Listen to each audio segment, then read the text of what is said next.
शहीदों की मज़ारों पर लगेंगे हर बरस मेले, वतन पे मरने वालों का यही बाकी निशान होगा।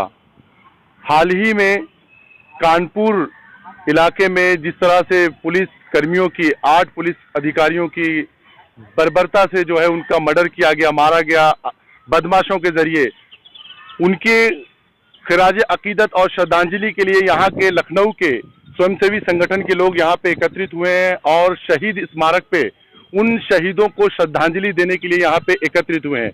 आइए उन्हीं की जबान से उनसे पूछा जाए कि जिस तरह से देश की स्थिति इस वक्त है और इस पूरे डेलीगेशंस में महिलाओं की भी काफी संख्या है और जिस तरह से कानपुर की स्थिति हुई है, प्रदेश में लॉ एंड ऑर्डर किस दिशा में जा रहा है, आइए इन्हीं से जाना जाए और शहीदों की श्रद्धांजलि के लिए जो लोग आए हैं इनकी राय ली जाए। जी, अपना नाम के साथ बोलिए। शबीना खान। देखिए, ये जो कानपुर में एक हत्याकांड हुई, इसे मैं हत्याकांड इसलिए कहूंगी, ये जो हमारे यूपी की सरकार है, ये जो योगी की सरकार है, ये योगी की सरकार नहीं, बहुत बड़े रोगी की सरकार है। सबसे पहले हम ये इस बात को जानना चाहेंगे कि इनके आने के बाद क्या हमारा उत्तर प्रदेश सुरक्षित है, इस बात को जानना बहुत जरूरी है। पहली बात तो ये ऐसी सरकार है जो हमेशा उल्टा सोचती है। जो इसकी नजर में देशभक्त हैं वो देशद्रोही हैं और जो देशद्रोही हैं इस भारत देश के, वो इनकी नजर में देशभक्त है। सबसे पहले तो इनकी जो सोच है वो हमेशा उल्टी रही है, उल्टा ही सोचेंगे, क्योंकि इनके जो दिमाग है ना, वो दिमाग नहीं, ये बुद्धिहीन सरकार है। देखिए, एक होता है कि आप के पास बुद्धि है, उसका यूज नहीं हो, एक होता है कि पैरों से अपाहिज होना, एक होता है दिमाग से अपाहिज होना। ये दिमाग के अपाहिजों की सरकार है, इसलिए इस देश का कुछ नहीं होता सिवाय सर्वनाश के। ये देश आगे अब नहीं बढ़ पाएगा, क्योंकि जब हमारा देश की सुरक्षा कौन करता है? हमारे पुलिस अधिकारी करते हैं। जब वही इस देश में सुरक्षित नहीं है, हमारे वीर जवान सुरक्षित नहीं है जो हम लोग की रक्षा के लिए बनाए गए हैं, तो हमारा देश कैसे सुरक्षित हो सकता है? आप खुद सोचिए। ये जो सरकार है, भारतीय जनता पार्टी के सांसद कौशल किशोर जी ने कल उनका स्टेटमेंट लिया गया इस विषय को लेकर, तो उन्होंने कहा कि ये लापरवाही थी पुलिस विभाग की, इस वजह से ये घटना घटित हुई, अन्यथा ऐसी घटनाएं नहीं घटती हैं। देखिए, कौशल किशोर जी का जो स्टेटमेंट आया है, तो पहले तो मैं कहूंगी ये बहुत निंदनीय स्टेटमेंट है। वो इसलिए क्योंकि वो अपनी प्रशासन पे पहली बार ऐसी सरकार है जो उंगली उठा रही है, वरना तो प्रशासन पे तो ये लोग हमेशा लीपापोती करते हैं, प्रशासन के स्टेप की लीपापोती करते हैं कि हमारी प्रशासन बहुत अच्छी है। लेकिन जब कल ये हुआ कि 8 कर्मचारी जो हैं वो शहादत उन्होंने हासिल की, वो शहीद हो गए, तो आप ये कह रहे हैं कि प्रशासन की गलती रही, यानी आप उस विकास दुबे को संरक्षण दे रहे हैं, उसको बचाने की कोशिश कर रहे हैं। जो विकास दुबे आपके साथ, योगी जी के साथ उसके पिक्चर वायरल हुई है, अमित शाह जी के साथ उसकी पिक वायरल हुई है, हर जगह पे वो साथ साथ चलता था, आपका दाहिना हाथ है वो विकास दुबे, आप उसको संरक्षण देने के अपने पुलिसकर्मी पे बदनुमा दाग लगा रहे हैं, उनके ऊपर ब्लेम लगा रहे हैं, ये कैसे? इसी प्रकार की स्थिति बंबई में भी एक बार जो है वहाँ पे आतंकवादी हमला हुआ था, तो वहाँ पे भी शहीद ATS के प्रमुख जो है शहीद हुए थे।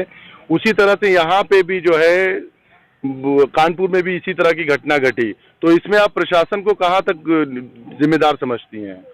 देखिए, प्रशासन तो अपना काम करता है और वो प्रशासन जो सरकार कहेगी वो काम करेगा। अगर विकास दुबे के ऊपर इतने ज्यादा केस चल रहे थे, उनके पास इतनी FIR थी, उनको पकड़ने का एक दे दिया गया था कि उनको अरेस्ट करना है, और वो पूरी उन्होंने तो पूरा संगठन बना के रखा था कि यहाँ पे प्रशासन आने वाली है, उन पे हमला करना है। पहली बात तो उनको पता कैसे चला कि यहाँ पे प्रशासन उनको अरेस्ट करने आ रही है? ये कैसे पता चला? और अगर प्रशासन अपना काम कर रही थी, उनको पूरा सहयोग देना चाहिए था, ना कि उनके इतनी निर्मल हत्या जो हुई है, निर्दयी हत्या हुई है, उसका समर्थन कर रही है ये सरकार। हम चाहते हैं जो विकास दुबे ने जो ऐसा जिन्होंने हत्याकांड किया है, उस आतंकवादी को मैं उसको आतंकवादी बोलूंगी, जिसने हमारे पुलिस अधिकारियों पर 8 पुलिस अधिकारियों की हत्या कर दी, वो कोई इंसान नहीं हो सकता। अगर ये कोई और करता तो उसको आतंकवादी बोला जाता। आज विकास दुबे ने किया तो मैं कहूंगी वो एक बहुत बड़ा आतंकवादी है। ऐसे आतंकवादियों के ऊपर कड़ी से कड़ी कार्रवाई हो और कठोर से कठोर दंड दिया जाए उनको। बिल्कुल, प्रदेश में ऐसी गतिविधियां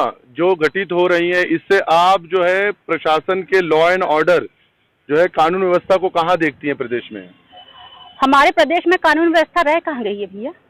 कहीं नहीं रह गई। यहाँ तो गुंडा राज चल रहा है, क्योंकि योगी जी की सरकार जो है वो गुंडाई की सरकार है, वो अपनी मनमानी करने वाली सरकार बना रहे हैं। वो तो हाई कोर्ट का जब स्टेटमेंट नहीं मानते हैं, हाई कोर्ट का कोई जो जजमेंट नहीं मानते हैं, तो वो जब हाई कोर्ट को नहीं मानते तो ये तो यही हुआ ना कि वो किसी अपने से ऊपर किसी चीज को भी नहीं मानते। उनका जो कह देना है वही स्टेटमेंट है, वही ऑर्डर है। पहले आप देखते थे जो जज होता था वो गुनहगारों को सजा सुनाता था, आज उल्टा हो गया, गुनहगार जो है वो जज को सजा सुनाते हैं। ये हमारे देश का कानून हो गया है। शहीदों के परिवारजनों को आप क्या सांत्वना देना चाहेंगी? देखिए, हम तो सरकार से ये एक हमारी मांग है कि जितने भी पुलिसकर्मी यहाँ पे शहादत जिन्होंने पाई, शहीद हुए हैं, उन सारे परिवार वालों को 1 करोड़ रुपए की उनकी सहायता की जाए। और उनके परिवार में अगर कोई इस काबिल है जिनको सरकारी नौकरी जो कर सकता है, उनको सरकारी नौकरी दी जाए। उनके परिवार को पूरी तरह सुरक्षित रखी जाए ताकि ये विकास दुबे उनके परिवार पे भी दोबारा कोई हमला न कर पाए।